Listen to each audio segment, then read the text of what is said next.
मंत्री जी, मैं आपका इस पे ध्यान आकर्षित करना चाहूंगी और जवाब की अपेक्षा करती हूँ कि 78,000 लोग कहाँ जाएंगे जिन्हें आप नौकरी से निकालने की बात कर रहे हैं। और लास्ट में ये पूछना चाहूंगी कि क्या सरकार 3 साल जिन्होंने आउटसोर्सिंग पे काम कर लिया उन्हें परमानेंट करने पे विचार करे?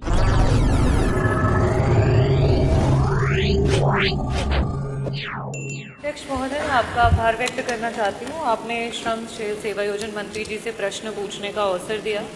मेरा प्रश्न जो था वो आउटसोर्सिंग के पे कार्यरत जो हमारे लोग हैं उनको लेकर के था कि उनके शैक्षिक आधार पे और उनकी जो तकनीकी योग्यता है उसके आधार पे क्या सरकार उनका जो मानदेय है उसको देगी और क्या कोई इस तरीके की योजना बना रही है। आदरणीय अध्यक्ष महोदय, आउटसोर्सिंग पे काम कर रहे आज प्रदेश में लाखों कार्यरत लोग हैं जिनको 10,000 से 12,000 रुपए के मानदेय पे मजबूरन काम करना पड़ रहा है।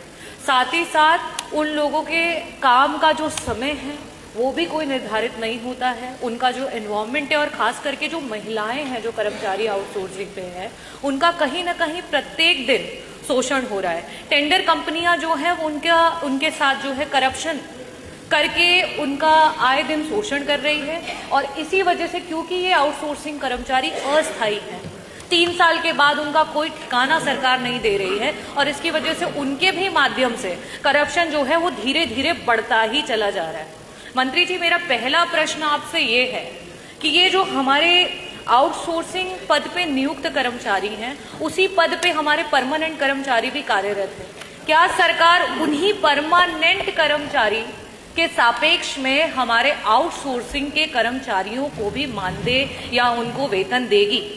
मेरा दूसरा प्रश्न ये है कि आज सरकार ने ग्रुप सी और ग्रुप डी प्रत्येक विभाग, हमारे आदरणीय स्वास्थ्य मंत्री जी भी बैठे हुए हैं, प्रत्येक विभाग में रोक लगा दी है। और अगर हम डेटा देखें तो कुल स्वीकृत पद के सापेक्ष में आज जितने लोग कार्यरत हैं उसमें से 30% लोग जो हैं वो दलित से आते हैं और 70% ऐसे लोग हैं जो ओबीसी वर्ग से आते हैं, पिछड़े वर्ग से आते हैं।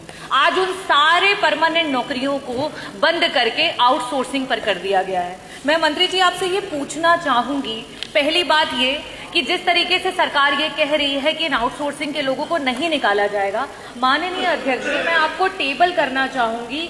अभी जो है पावर कॉरपोरेशन के द्वारा दिसंबर में 2025 में एक चिट्ठी जारी की गई है जिसमें 78,000 लोगों को जो आउटसोर्सिंग पे काम कर रहे थे उनको निकालने की बात की गई है। मंत्री जी, मैं आपका इस पे ध्यान आकर्षित करना चाहूंगी और जवाब की अपेक्षा करती हूँ कि 78,000 लोग कहाँ जाएंगे जिन्हें आप नौकरी से निकालने की बात कर रहे हैं। और लास्ट में ये पूछना चाहूंगी कि क्या सरकार 3 साल जिन्होंने आउटसोर्सिंग पे काम कर लिया उन्हें परमानेंट करने पे विचार करेगी? बहुत बहुत धन्यवाद।